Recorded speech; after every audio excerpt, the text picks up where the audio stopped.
Sir నమస్తే sir. నమస్కారం. ఇప్పుడు జూబ్లీ హిల్స్ బై ఎలక్షన్స్ లో సునీత గారు గెలుస్తారనుకుంటున్నారా, నవీన్ యాదవ్ గారు గెలుస్తారనుకుంటున్నారా? సునీత గారు గెలుస్తారు అనుకుంటున్నాం సార్. ఎందుకంటే ప్రజలకు నగరం లోపల కేసీఆర్ గారు కేటీఆర్ గారు 42 ఫ్లైఓవర్ బ్రిడ్జిలు కట్టిరు. ఇప్పుడున్న బ్రిడ్జిలు కూడా వాళ్ళ ఏమల్నే కట్టిరు, రోడ్లు చేసిండ్రు, అన్ని విధాలుగా డెవలప్మెంట్ మాగంటి గోపినాథ్ చేసిండు. ఇప్పుడు వాస్తవం కూడా ఏంటంటే వాళ్ళు 420 హామీలు 6 గ్యారంటీలు ఇచ్చారు. 1-2 తప్పితే కనుమది ఏమన్నా చేసిర్రా? ఇప్పుడు నిరుద్యోగులకు వాళ్ళకు వృత్తి ఇస్తామన్నారు, ఇచ్చిర్రా? మహిళలకు చదువుకునే అమ్మాయిలకు ఒక స్కూటీ ఇస్తామన్నారు, స్కూటీ ఇచ్చిర్రా? ఉద్యోగాలు ఇచ్చిరా? లేకపోతే ఒక కళ్యాణ లక్ష్మి ఉన్నది, షాదీ ముబారక్ అంటారు, 2 వర్షన్లో కూడా మరి 1 తులం బంగారం ఇస్తామన్నారు, ఇచ్చిండ్రా?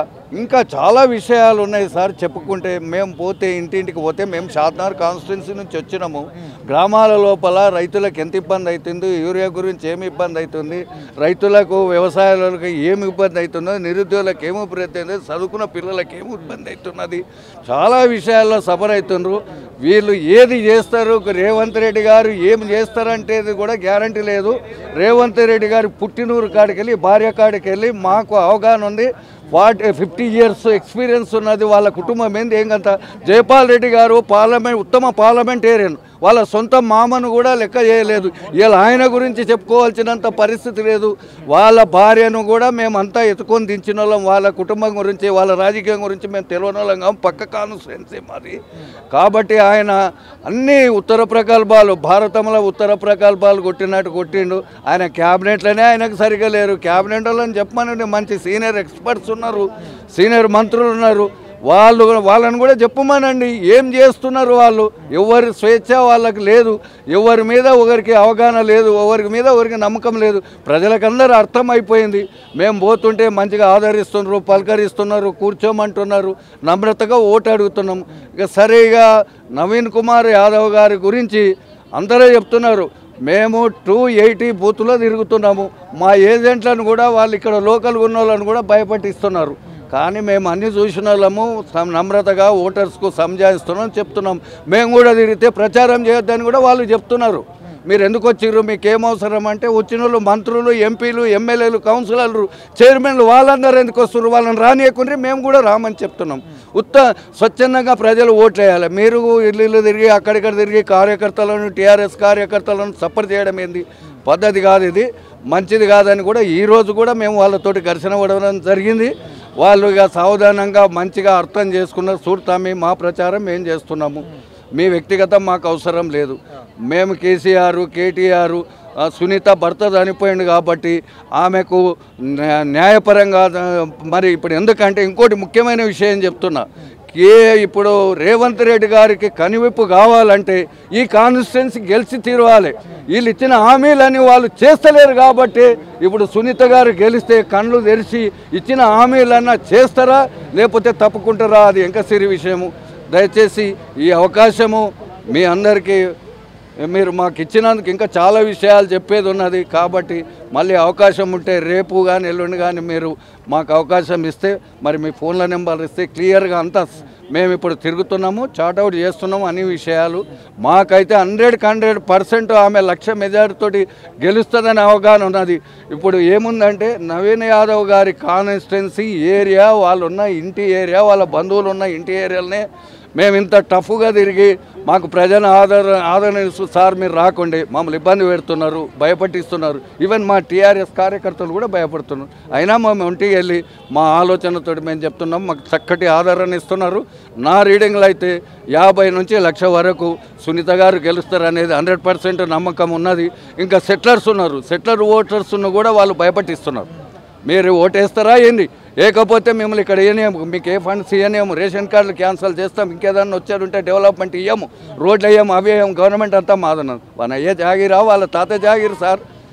ఇది ఎక్కడో చెప్పు. ప్రజాస్వామ్యంలో కూడా ఇంత రౌడీజం చేసి దౌర్జన్యం చేస్తే ఏమున్నది చెప్పు. రాజులు పోయినరు, చక్రవర్తులు పోయినరు, భూస్వాములు పోయినరు, మంచి మంచి నాయకులు పోయినరు, స్వతంత్రం తెచ్చిన అంతా మొత్తం పోయినరు.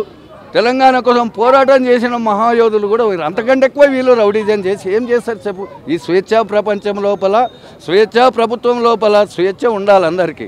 ఇంత 70 ఏళ్ళ స్వతంత్రం వచ్చినాక కూడా ఈ రౌడీజం దౌర్జన్యం ఇంకా ఈ నగరంలో అవుతున్నదంటే చాలా ఆలోచించాలి. ప్రజలకు కూడా మేము చెప్తున్నాము, ఇవన్నీ కళ్ళపొల్లి మాటలు వాళ్ళ వినొద్దు. చక్కగా న్యాయబద్ధంగా మీరు స్వేచ్ఛగా పోయి మీరు ఓటేసి సునీత గారిని గెలిపించాలని ధన్యవాదాలు తెలుపుకుంటున్నాం. జూబ్లీ హిల్స్ బై ఎలక్షన్స్, ఒకవైపు బీఆర్ఎస్ పార్టీ, ఇంకొక వైపు కాంగ్రెస్, పోటీ మీరా మేమా అనే విధంగా నడుస్తుంది. ఎవరు గెలిచే అవకాశం ఎక్కువగా అనిపిస్తుంది? భారతీయ రాష్ట్ర సమితి కేసీఆర్ ఆధ్వర్యంలో కంపల్సరీ మాగంటి సునీతమ్మ 50,000 మెజార్టీ పైచిలుకుతో కంపల్సరీ గెలుస్తుంది. అంటే ఏ నమ్మకంతో చెప్తున్నారు సునీత గారు గెలుస్తారు? వీళ్ళు కాంగ్రెస్ ప్రభుత్వం వచ్చి మేము అనేక హామీలు ఇచ్చి ప్రజలను మభ్యపెట్టి మోసాలు చేసి 2 సంవత్సరాల్లో చేసింది ఏమీ లేదు. కనీసం రైతులకు యూరియా బస్తా కూడా ఇచ్చే నాదుడు లేడు.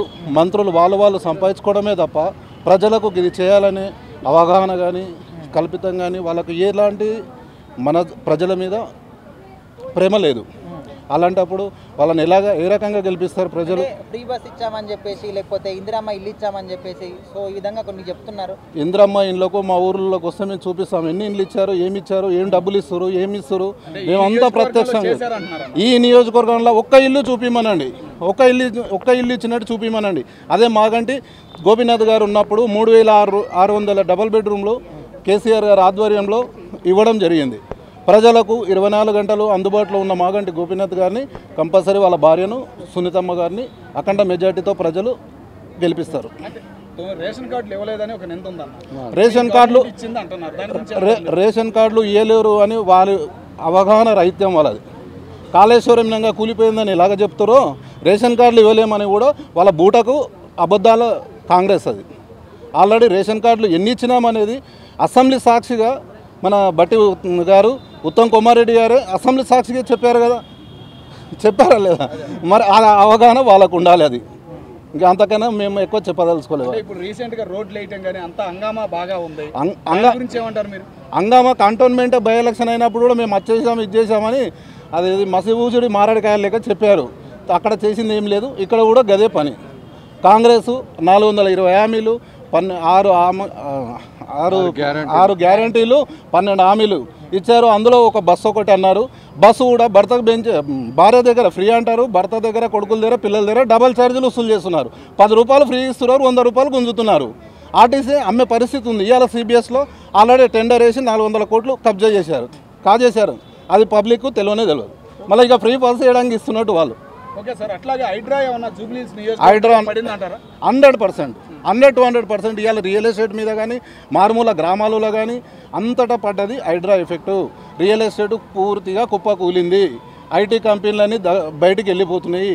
మంచి మంచి మ్యానుఫ్యాక్చర్ కంపెనీలు కూడా మన దగ్గరికి వెళ్ళి బయటికి వెళ్ళిపోతున్నాయి. వాళ్ళు చేసింది ఏముంది చెప్పమనండి, చెప్పి ఓట్లు పడి అడగమనండి వాళ్ళను. ఇది చేసాం మేము 2 సంవత్సరాల కాలం అవుతుంది, ఇది చేసాం ప్రజలకు అని. సన్నబియ్యం ఇచ్చారు, సన్నబియ్యం ఎంతమందికి ఇస్తారు అందరికీ తెలుసు. కరెంట్ ఇస్తారు ఎంతమందికి తెలుసు. గ్యాస్ అన్నారు, గ్యాస్ 1 నెల పడ్డది, 2 నెలల నుంచి లేనేలేదు. అది ప్రజలందరూ చూస్తూనే ఉన్నారు. ఇంకా ఏ రకంగా ఓట్లు వేస్తారని వాళ్ళు కల్పితాలు కలలు కంటారు అర్థం కావట్లేదు మాకు.